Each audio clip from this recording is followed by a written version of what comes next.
The moment Li Qingyue stepped through the familiar gates of Jiang's sect, something inside her tightened. The mountains were still there. The stone steps were still cold. The wind still carried the scent of pine.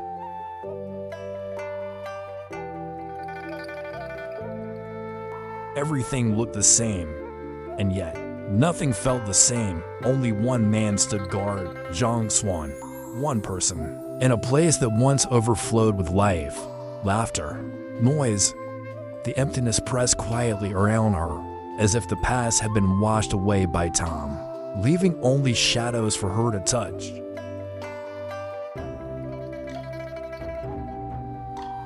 She walked forward slowly. "Why are you alone?" she asked. Jiang Xuan lifted his tired eyes. His voice trembled with fatigue as he explained, every disciple who had stepped into the ninth heaven had returned overflowing with excitement. Their souls still drifting through the mysterious realm. None of them could calm down, let alone stand guard. Qingyue said nothing more. She simply told him, gently, to rest. Tomorrow would bring a storm no one could escape. Under the faint glow of the stars, the mountain gate fell quiet again. Even the wind seemed to hold its breath. But Jiang Xuan couldn't. He hesitated. He paced. And finally, he voiced the fear trembling in his chest. Must tomorrow's battle happen? Before Qingyue could speak, the world shifted. The air stilled, then cleared, then opened. In the distance, a radiant figure appeared like the first light of dawn. Ling Shu, the sacred scribe of Yuya, immortal lord, emerged with quiet brilliance. He bowed with solemn respect. He congratulated Qingyue. He said he had come to record the names of those who would ascend today, those who would become immortals. But Qingyue's eyes remained calm, almost cold. "I'm not ascending," she said softly. "I'm here to kill a god." The words fell like thunder. Ling Shu froze. His smile collapsed. His entire being trembled. For a long moment, he couldn't even breathe. Whispers rippled through the peaks. Fear, confusion, doubt. Everyone felt the steel hidden beneath Qingyue's serenity. And then the accusations came. Someone demanded answers from Long Yuan. Had he truly killed Qingyue's master? Long Yuan gave no clear confession, but he didn't deny it either.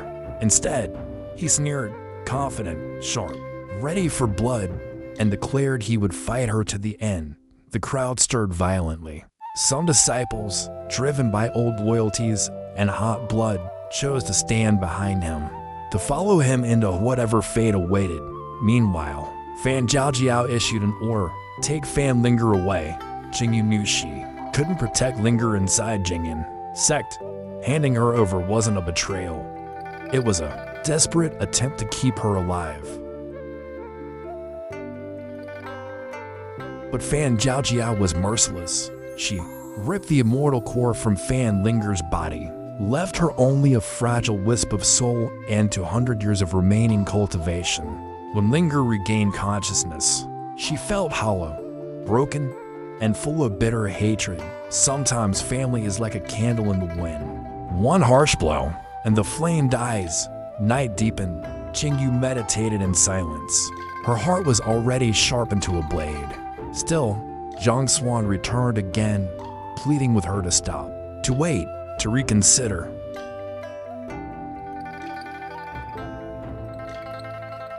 But she didn't answer. How could she? Vengeance doesn't listen to reason, not when the wound runs this deep far above. In the ninth heaven, Baijusi finally returned to the heavenly palace. The heavens welcomed him with joy, yet no one noticed the quiet sadness hidden beneath his smile. When he heard Qingyue was coming, he simply told the others to raise the barrier, to wait, to prepare. Then he spoke words no one understood, words that made the immortals look at one another in confusion. The sky hadn't yet brightened when Qingyue led her disciples toward the ninth heaven. The path opened slowly before them. At the gate, Kang Tu awaited, poised, elegant, carrying a phoenix carriage meant to escort her straight to the Thunder Palace.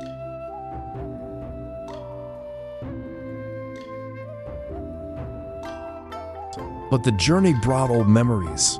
Qingyue encountered the three sworn brothers, who had once fought beside her. Memories rose like smoke, warm, painful, unforgettable. She lifted her hand. A formation blossomed in the air. In a quiet, decisive moment, she trapped them inside. Old debts, old wounds. She sealed them away for good. When she reached the Thunder Palace, she froze. The hall was filled to the brim. Baijusi stood in magnificent red robes, as if a grand celebration were about to begin.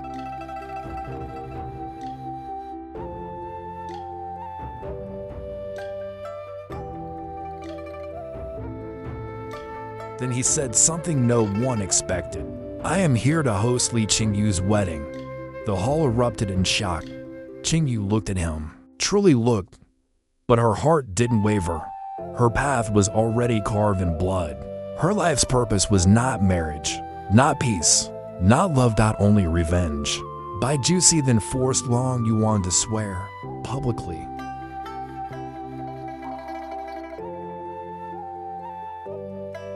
that he would never again harm the disciples of Jingyan's sect. Qingyue misunderstood. She thought Juicy was protecting Long Yuan out of personal affection, and her resolve grew heavier. So heavy that she didn't see the truth behind his eyes. Then the world shattered. Baijusi stepped directly into her blade. The sword pierced him. Blood bloomed like a red flower. He smiled through the pain and vanished like smoke. Silence swallowed the hall. Qingyue stood frozen, utterly stunned, her mind blank, her hands trembling. The ninth heaven erupted in fury. Disciples shouted for justice, for revenge, for blood. And in that chaos, Jiang Xuan struck. His sneak attack tore through Qingyue's guard, sending her crashing to the ground, gravely wounded.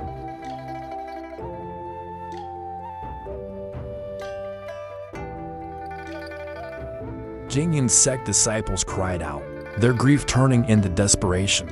Zhuanwei ordered everyone to hunt Jiang Xuan down before it was too late. Jiang Xuan fled into the night, dragging the swords with him. His intentions twisted, poisonous. He went straight to the Wuliang Stele, a treasure that held immeasurable power. He planned to destroy it completely.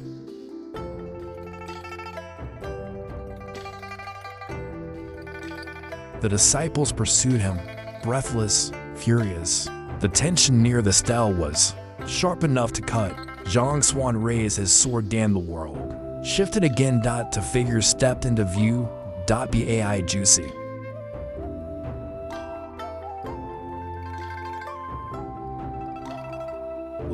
Qingyue. Alive, cold, unshaken. Their presence alone was enough to make Jiang Xuan's heart collapse. He stared at them in disbelief, unable to understand how they had returned from death itself.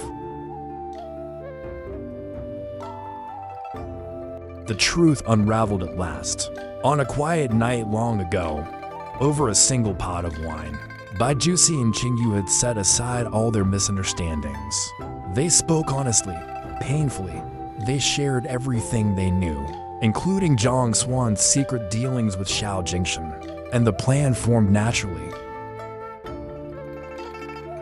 They would stage a death. They would lure the traitors out. They would force Xiao Jingshan to reveal his true face. Even the heavenly envoy knew. That was why he allowed Qingyue's reckless actions.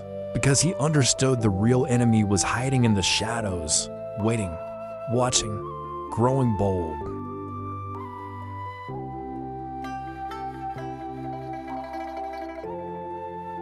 And now, Xiao Jingshan had no shadows left to hide in.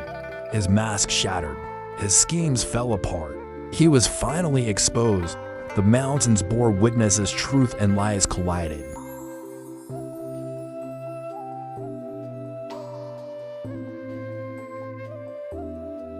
Slicing through years of hatred, the grudges between Jingyan's sect and the ninth heaven no longer roared with the same fury.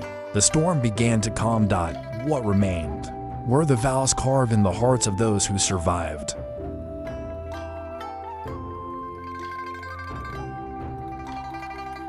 Vows that would outlive blood, war, and tragedy. Vows that would stand quietly in the wind, growing brighter with time.